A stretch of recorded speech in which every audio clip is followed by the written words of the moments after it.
If all the money goes back into the real estate, all the cash flow, all the rents, if we don't pay ourselves out of those, which we don't, where does the money come from? We roll all of our money that we make in real estate back into the properties. Question we get all the time, how the heck do you guys pay yourselves? This may be something you're worried about for yourself. Where does the active money come from in real estate if everything is buy and hold? We're going to share exactly how we do it today. Hello, welcome back to the channel. My name's Christian. If you haven't yet, like and subscribe because we share tips like this all the time. Where does the money come from?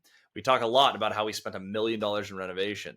We also talk a lot about how we roll all the money back in. I'll tell you right now, I don't cash flow $1 million a year yet. We're inching our way up there.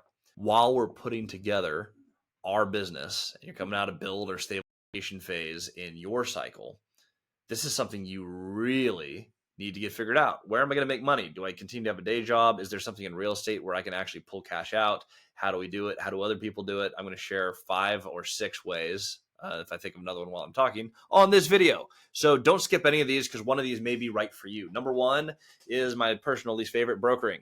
I've done brokering. A lot of people ask, should I be a broker to be an investor? The question is, do you want to be a broker? Being a broker is a service job where you are helping other people get into real estate, and people who love the social aspect, love being around people, love talking and presenting and helping, and don't mind paperwork, can be brokers. Now, I hate the paperwork of being a broker. I don't like driving around. It's not my favorite thing. And I'm just not that social. It's not my personality type. I am analytical and a systems guy. You can be that and be a broker, but that is probably not the highest and best use of your time if that is your personality type. Now, if you're very social and you love this thing, this is going to be fun for you. You can be a broker and you can earn the money, and that money can help you buy real estate, sustain your lifestyle while you buy deals. That is an option, but don't be a broker if you don't want to be a broker. It is not something that you need to be a real estate investor in any way, shape, or form, and we will preach that till the day we die. I let my license expire 2 years after getting it. I brokered millions of dollars of transactions and hated it the whole time. Another thing that people do is wholesaling. I am not a huge fan of wholesaling because the goal is to buy it, never lose it. And if it's a great deal, why aren't you buying it? You shouldn't be selling someone a deal that's not great. So there's a lot of problems I have with wholesaling. However, some people are really good at setting up systems, really good at just the systems. This is something that you can automate very, very well. And I actually have a friend who does very well, $30,000, $40,000 a month of bottom line income. Like that's what the take home off of very simple systems. Their one weakness in the owner calls that we talk about all the time on this channel was they just don't do fantastic on the phone. They're excellent in person. They're a great underwriter. They have all the pieces. The phone was the hardest piece for them. What did? They outsourced it. They have a whole bunch of people on dialers making calls for them. Opportunities come in, they can analyze, execute, put it under contract, sell the contract, bring in active income. I'm not a huge fan of this method because, again, the goal is to buy real estate, but this is something they use to pull out money that they use to then buy real estate conventionally. This is something that you can do too. You can also cherry pick some of the best deals if you're a great systems person. It is an option, though not my favorite option, for active income.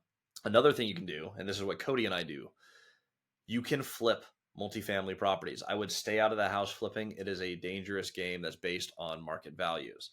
It is much easier to use the income approach and do bigger projects. There's way more money in it. It is way more predictable. Do this on 5 to 50 unit buildings. But flipping multifamily, this makes sense for Cody and I because we have a few skills. I have a wife who runs the contractors in my property management company. She is very good at it. For renovations, we have done, in our own portfolio, we renovated about 40 units last year and spent over $1 million in reno. We know the cost of these projects. We know how to run these teams, and we know how to buy deals, low to no money down, seller financed. Cody and my specialty. So if we can acquire things without money, we can fix them up efficiently and quickly with money and refinance or sell them. We actually get quite a bit of cash out.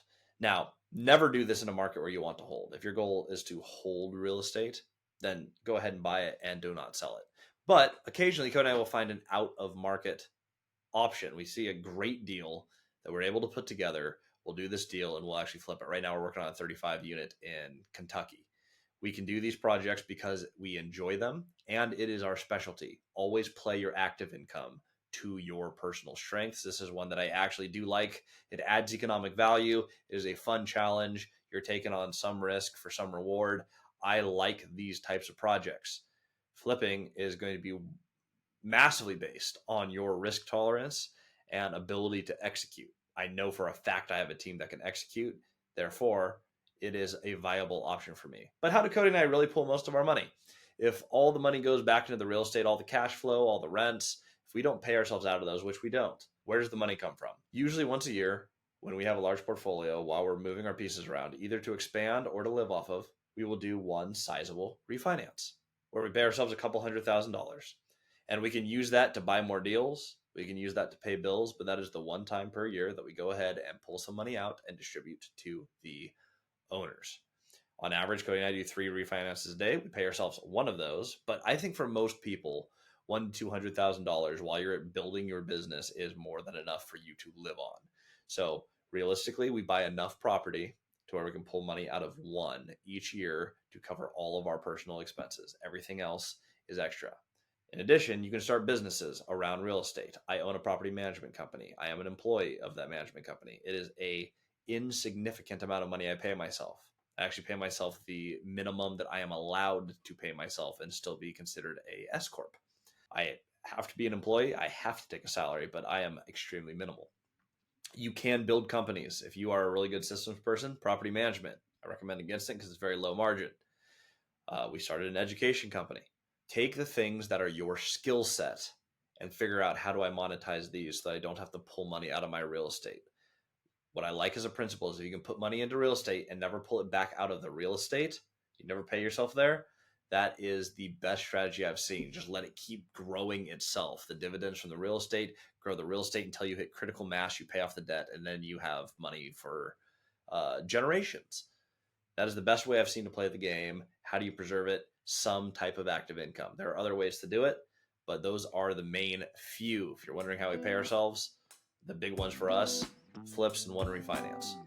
Hope this was helpful. Hope this helps accelerate your business. If you have any suggestions of things that you want us to cover, by the way, this was from a question in the comments. Drop a comment below. We're going to review these every single week, and we will choose some of the best ones, and we will launch a video on it. Until next time, talk to you soon.